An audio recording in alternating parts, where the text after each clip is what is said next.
ustedes qué es la, qué es la importancia de entender cómo funcionan las cosas. La segunda parte es reflexionar el por qué es importante entender esto y dejar algunos puntos claros, los cuales voy a apuntar en un Word y yo les voy a subir en el video. Y como tercera parte de la clase vamos a ir a un video que ya subí, yo ya hice otro video, que habla del ciclo de vida de la tecnología, habla de los tipos de la tecnología, habla de la parte de la organizacional de la tecnología, etcétera. Habla de la selección inclusive de la tecnología, entonces eso lo vamos a dejar para el final. Y por último, voy a dejarles una actividad que les voy a decir de una vez en qué consiste. Consiste en que ustedes hagan un esquema, un diagrama, un video pueden hacer, pero no de internet, sino que ustedes lo hagan de cómo funciona una tecnología. Y la tecnología, como ya lo vimos, puede ser blanda, la semana pasada en el video que les dejé, blanda cuando es de conocimiento y dura cuando es hardware, cuando es un aparato, cuando son procesos. Básicamente es eso lo que yo voy a transmitir con este conocimiento aquí hoy. Bien, vamos a comenzar aquí, digamos, a apuntar. Yo lo voy a hacer aquí en un Word y después les digo que se lo subo. Entonces, primero vamos a establecer el por qué es importante conocer cómo funcionan las cosas. Y lo voy a enfocar para el ingeniero, en este caso el ingeniero industrial. Ahora, no es lo mismo, apreciados ingenieros, no es lo mismo que un ingeniero mecánico, estoy hablando específicamente de otra profesión, no es lo mismo que un ingeniero mecánico sepa cómo funcionan las cosas. A él le interesa saber cómo funcionan las cosas. La esencia de la carrera de él es saber cómo funcionan las cosas. Y ellos se basan, ese conocimiento está basado en las ciencias básicas, ¿sí? Entonces las ciencias básicas son la física, la química, digamos las matemáticas, el cálculo, etcétera. Entonces, en ese sentido yo voy a colocar aquí, ese conocimiento es basado en las ciencias básicas. Estamos hablando de eso. Entonces son física, por ejemplo, que es la reina de las ciencias. Física, química, vamos a colocar aquí química. Matemáticas en general. Incluye ahí los cálculos, digamos, para que no lo alarguemos más. Entonces, eso lo hace el ingeniero mecánico, pero digan ustedes, ¿y por qué el ingeniero industrial debe conocer cómo funcionan las cosas? Entonces yo decía que la razón por la cual el ingeniero es importante que conozca esto es uno, porque conociendo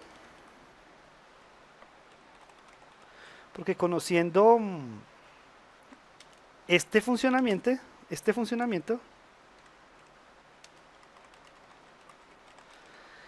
usted puede mejorar un aspecto de la producción, que es lo que nos interesa hacer, de la producción. Y en ese sentido tenemos dos enfoques que usted le puede dar a la producción, es decir, puede mejorar procesos, inclusive tres yo creo, procesos, productos, ¿verdad? Productos o servicios. O si quiere, según la empresa donde estén trabajando, se pueden aplicar dos o tres de ellos. Entonces, ¿cómo funcionan las cosas? Por ejemplo, si vamos a hablar de una máquina. Antes de los tapabocas, yo diría, y obviamente vamos a hablar de los tapabocas, que es un proceso de confección pura. Antes de los tapabocas, quisiera entrar en una discusión, una pequeña discusión es, el tema de hoy, díganme ustedes cuál es la tecnología, salió por noticias, ¿cierto?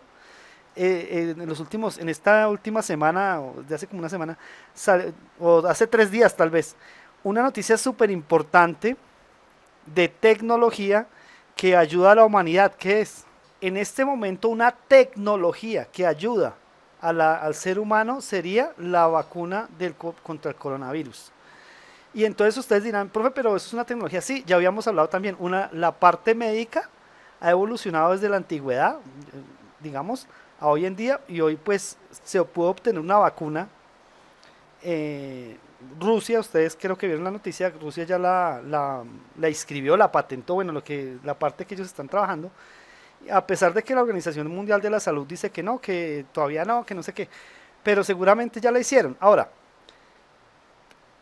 una pregunta, esta es pregunta curiosa, pero pues tiene que ver con tecnología también. ¿Por qué comparan a la vacuna? Son dos cosas ahí, dos respuestas. ¿Por qué comparan a la vacuna que sacaron contra el coronavirus contra el Sputnik? Porque el Sputnik, que fue en los años 50, si no estoy mal, yo no me acuerdo en qué fecha fue exactamente, fue, ellos lograron el primer satélite en el espacio. Ellos también colocaron al primer hombre en el espacio. Y ellos son los primeros en desarrollar esta vacuna. Así digamos en Occidente digan, no, que eso está mal, que no sé qué, pero no sabemos si es así. Yo pienso que de pronto sí funciona. Los rusos han desarrollado a través del tiempo otra tecnología que es la química. Y entonces yo considero, y pues obviamente la biología en este caso, y microbiología en este caso viral, y yo considero que sí. Entonces eso era una cosa para que también hagamos alusión que la tecnología no solo es la parte dura, sino esta parte blanda de conocimiento, y en este caso lo aplicaron a la medicina, ¿no? Ojalá que Dios quiera funcione y esté rápido porque la tienen que producir porque no tienen capacidad de producción, que eso es otro problema. Ahora hablemos entonces del proceso de los tapabocas, ¿listo? Que fue lo que dijeron ahí y por eso hice alusión a la vacuna yo también. Entonces, pues es un proceso de confección pura, ¿sí? Yo voy a explicar en términos generales cómo funciona el proceso de confección, ¿correcto? Para que ustedes lo tengan en cuenta, que básicamente es como se configura como se hace una camisa o no sé qué. En primer lugar, entonces voy a explicarlo aquí, proceso de producción. Producción de tapabocas.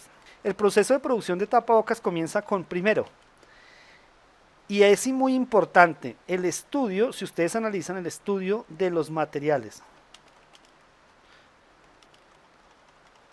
Alguien me puede decir, no, profe, comienza con el diseño. Sí, sí, es el diseño del tapabocas como tal. Si ustedes han visto en la televisión esos de, ¿cómo se llama eso? De televentas, no sé qué. Entonces, no, que el tapabocas viene con cobre, que el tapabocas, sí. Que el tapabocas es un elemento que no permite el ingreso de los virus, que ese es un elemento que no es antifluidos, etcétera. Entonces, todas esas necesidades en este caso de medicinales, digamos, del tapabocas, porque antes no se usaba tanto así, son traducidas en el diseño y en el pensamiento de la funcionalidad de la tecnología del tapabocas. Y todo comienza, digamos, con un estudio de materiales, ¿sí? Por decir algo. Claro, ustedes dicen, pero profe, la señora de la esquina que hace tapabocas con una máquina de coser, pues ella no le interesa estudiar materiales, ella simplemente cogió y hizo unos tapabocas con una tela que se le ocurrió. Sí, correcto, sí, correcto. Pero en sí, si le hacemos la parte científica de la tecnología, del desarrollo de ese proceso, pues uno haría un estudio de materiales. Esos materiales deberían cumplir con, por ejemplo, ser antifluidos, ¿fue que dijimos? Fluidos, ¿cierto? Antibacterial, sí, bacterial, vamos a colocar aquí antibacterial, antivirus, es diferente una bacteria a un virus, ¿no? Antialérgicos, aquí lo coloqué también, ahí van a quedar. Entonces, el estudio de los materiales es eso. ¿Qué otra cosa del estudio de los materiales podemos hablar? Ya de otros aspectos, estos son como de la salud, pero otra cosa del estudio de los materiales podría ser el costo de los materiales, ¿cierto? Porque obviamente si yo voy a sacar un tapabocas al mercado, hay tapabocas de 1.000 pesos y hay tapabocas de, no sé, no sé cuánto vale un N95, a mí me los han dado en la empresa. Aquí no prima tanto los colores y eso porque los tapabocas son muy genéricos. Sin embargo, y si usted lo analiza, cuando las personas comienzan a aprender de un producto, o sea, los primeros tapabocas se compraron por urgencia, pero hay tapabocas que ya vienen por moda. O sea, ya la persona es un accesorio que, sobre todo en las chicas me imagino, que combine con la ropa. ¿sí? Entonces, si es negro, pues si llevo negro, o si es verde, llevo algo verde, no sé, eso estoy inventando. O con flores, con muñequitos, en fin, con motivos, entonces eso también es importante. Entonces, lo que es el diseño, o digamos colores, etcétera, ¿no? Textura. Y en ese sentido, no estamos tanto atendiendo la necesidad de la parte biológica, sino más bien una necesidad del cliente de que sea algo estético, digámoslo así. Esa sería la primera parte, que es el estudio de los materiales. Listo. ¿Qué más le hacemos a ese proceso del tapabocas, a la producción de tapabocas? Pues digamos que como si somos ingenieros industriales, si montamos una empresa de tapabocas, diseñamos el proceso. Es así, diseño del proceso. Claro, ¿cierto? Recuerden que el diseño del producto me lo salté, yo lo dije al principio. Diseño del proceso, o sea, ¿cómo lo voy a fabricar? ¿Cómo lo fabrico? Y entonces comencemos el proceso de fabricación. Normalmente un proceso de confecciones comienza de la siguiente manera. Comienza con un proceso de trazo, ¿sí?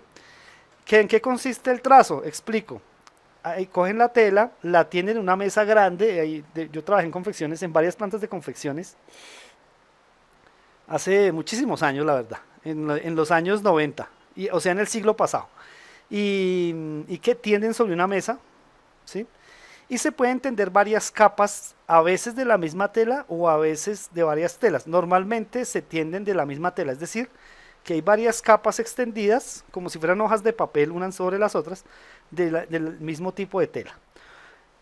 Ya está tendido eso, colocan un trazo. El trazo es un papel básicamente. Hay un software que se llama TPCOM, por ejemplo, nosotros usamos TPCOM, y él es como un AutoCAD, y hacen el diseño de las piecitas del tapabocas. En este caso estamos hablando de eso. Hacen el diseño en AutoCAD, es como un AutoCAD, como les digo, y las acomodan de tal manera que ahorren la mayor cantidad de material.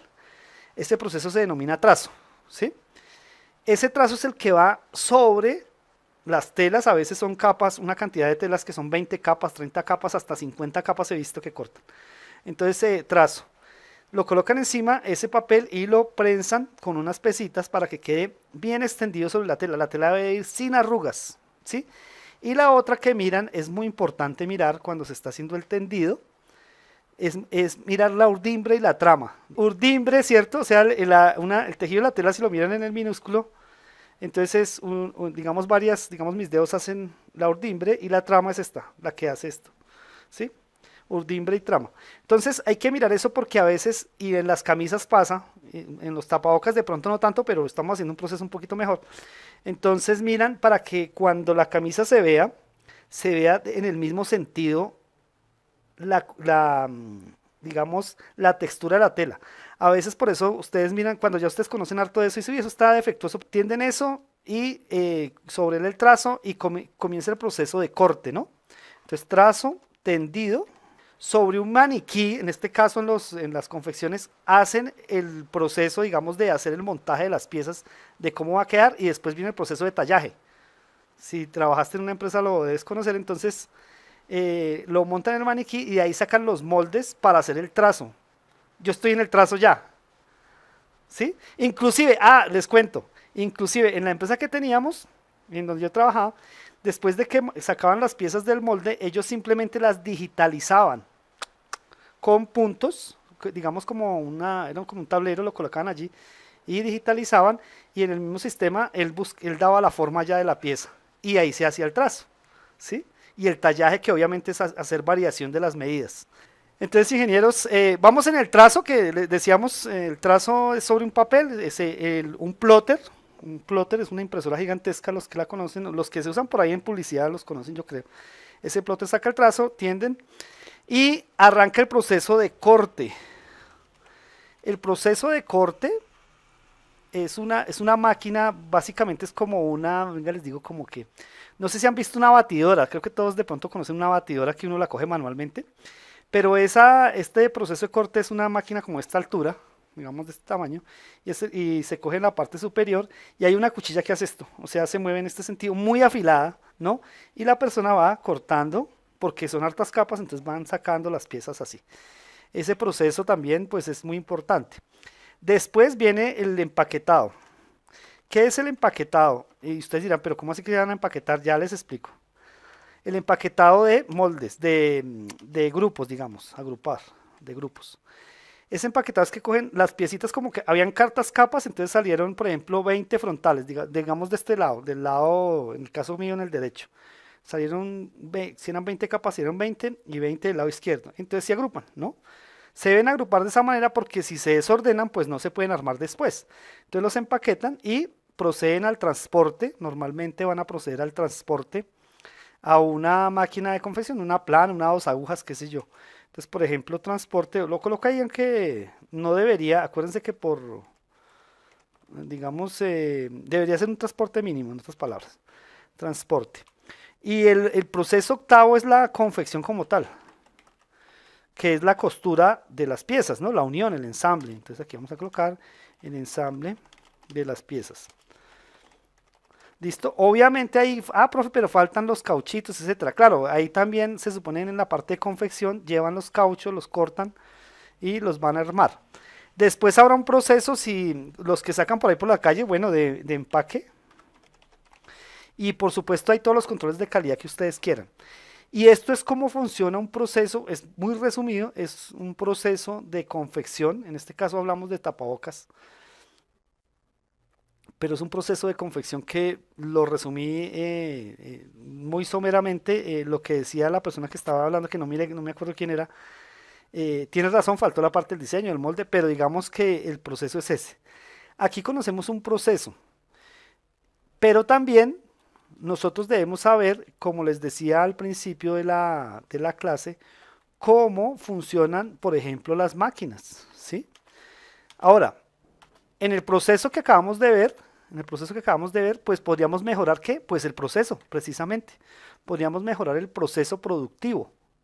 Es decir, ya conociendo cómo se hace un trazo, cómo se hace un corte, cómo se hace un tendido, etcétera, podemos mirar nosotros desde la parte de ingeniería industrial cómo reducir esos tiempos de proceso, cómo de pronto agregarle seguridad al proceso, por ejemplo en el proceso de corte que es un poco peligroso porque inclusive ellos a veces usan guantes de cota de malla para no irse a cortar.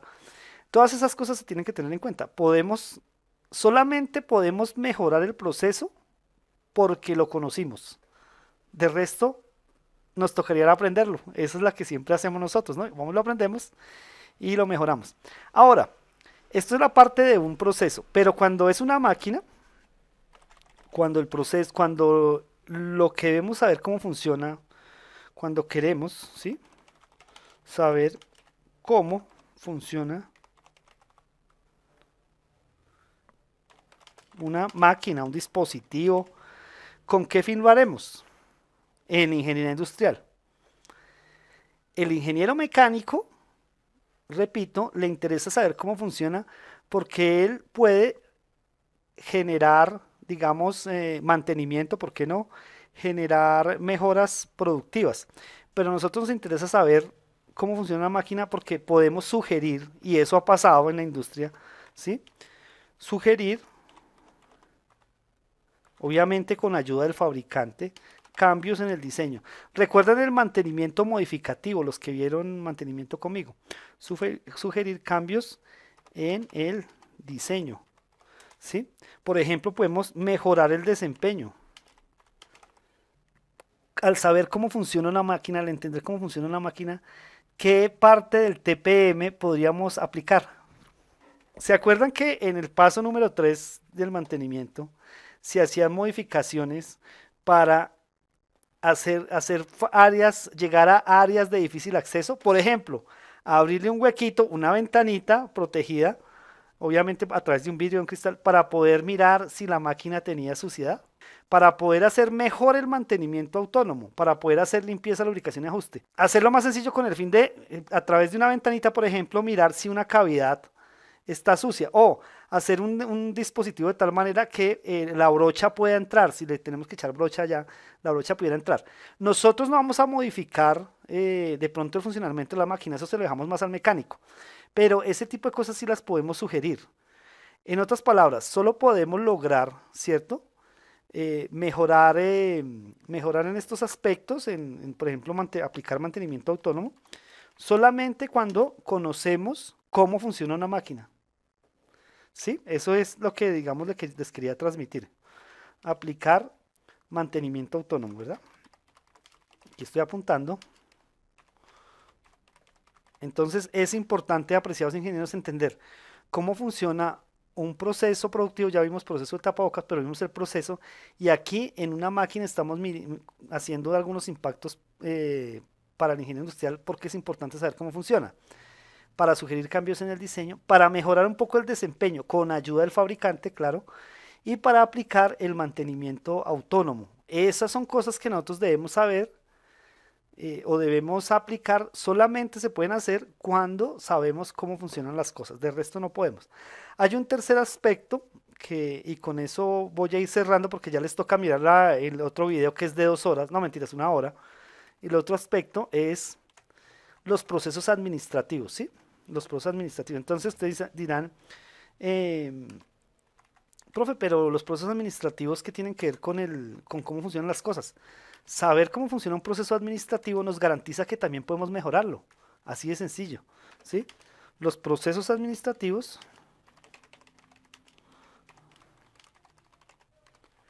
permiten, ¿cierto? El conocimiento de esos procesos permite que lo podamos también mejorar. Permiten mejoras, ¿sí? Eso sí, en el desempeño. Entonces, seguramente, y si alguien tiene un ejemplo, por favor me lo puede decir. Seguramente en las empresas donde ustedes trabajan, algunos trabajan en el sector de servicios, por ejemplo, seguramente han mejorado, ustedes, yo sé que lo han hecho, han mejorado algún proceso administrativo. En Nat Geo dieron una película de la persona que en los años 70, 80 inventó los limpiabrisas, ¿sí? Y en el caso de los limpiabrisas, que obviamente es un diseño totalmente tecnológico, él patentó el limpiabrisas porque a medida que la lluvia avanzaba, pues él podía graduar, ¿no? Que eso lo usan en los carros. Uno va graduando la velocidad del limpiabrisas, está más rápido, más despacio, según la cantidad de lluvia, etcétera. Hoy en día los carros mismos, hay algunos automóviles que uno no tiene que prender nada, sino ellos mismos se mueven. Pero él tuvo problemas jurídicos y todo eso, y él luchó por eso, y al final ganó, le ganó a General Motors y a Ford. No sé si la vieron, y no me acuerdo cómo llama la película, el caso es que estoy contando un resumen. Entonces, en el juicio que él tuvo, le preguntan los fiscales o los otros abogados de General Motors, dicen, no, pero mire, eso ya estaba inventado una resistencia, claro, esas son resistencias. Mire, ya estaba inventado un motor, claro, ahí estaba, eso ya estaba inventado.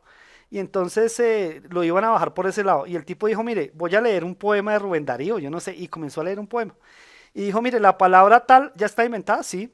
La palabra tal ya está inventada, sí. La otra palabra tal ya está inventada, sí. Entonces todo el mundo lo está escuchando. Y al final dice, sí, pero lo que Rubén Darío hizo, a pesar de que las palabras ya estaban inventadas, fue unirlas de tal forma que sonara bonito. Y entonces el man ganó el juicio. Entonces le dieron la razón. Conocer, dijiste conocer. ¿Y, y por qué pudiste solucionar el problema? Tú dijiste, porque inclusive hay personas que no conocen y luego hablaste de que conocer la parte documental, conocer cómo se hace en la nube.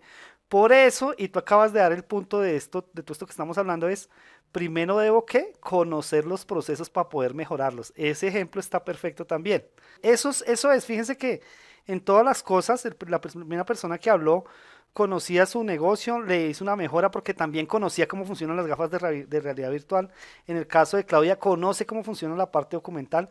En el caso de Juan Gabriel, conoce cómo funcionan los sistemas de lectores de código de barras y cómo funciona el sistema de código de barras, que es un conocimiento, es una tecnología blanda y aplicaron esos conocimientos para mejorar un proceso. Creo que con eso concluyo o concluimos todos los que estamos en la clase que al conocer un proceso, un servicio, un activo, una máquina, lo que sea, solamente conociéndolo lo podemos mejorar. Por eso la importancia de la clase o de esta introducción era por qué es importante saber cómo funcionan las cosas. ¿Listos?